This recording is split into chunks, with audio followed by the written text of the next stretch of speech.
Liège Panthers, un adversaire coriace sur papier pour les Brennoises. En championnat, les Liégeoises l'avaient emporté lors des 2 confrontations. Mais qui sait, une finale réserve toujours des surprises, surtout quand on la joue à domicile. On donne tout. Allez, comment? C'est maintenant. Je suis désolée. Viva!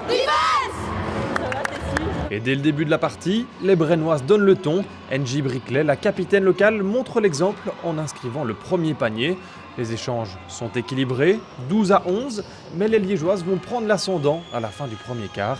Le score 13-19 après 10 minutes. Dans le deuxième quart, Liège ne laissera quasi rien au Castor.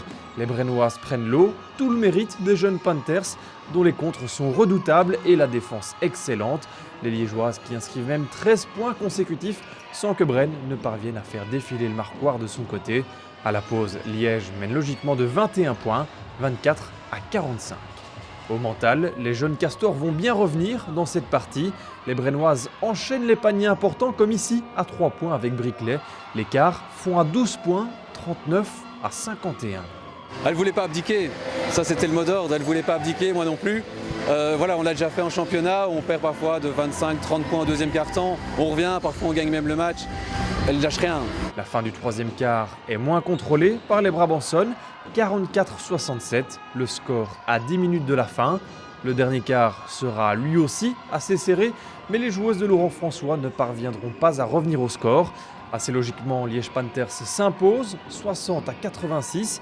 Les U14 liégeoises peuvent triompher et fêter le titre régional avec cette victoire en finale de Coupe Away Bébé. Côté brennois, le parcours en coupe a été exceptionnel et les joueuses ont affiché une excellente mentalité. On a bien joué et on ne regrette rien.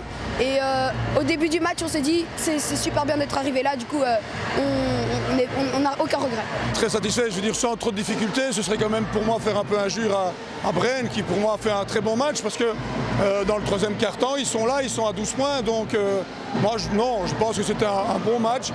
C'est vrai que la différence vient de notre deuxième quart-temps où on a été très très bon défensivement et où on a eu une Luan Battisto qui a survolé les débats. C'était génial pour les filles, je crois que s'il y avait 1% de chance d'être qualifié, de jouer chez soi en plus la finale, ça arrive rarement, si pas jamais. Vu la rotation d'organisation des finales, voilà, on en a profité, c'est génial pour les enfants.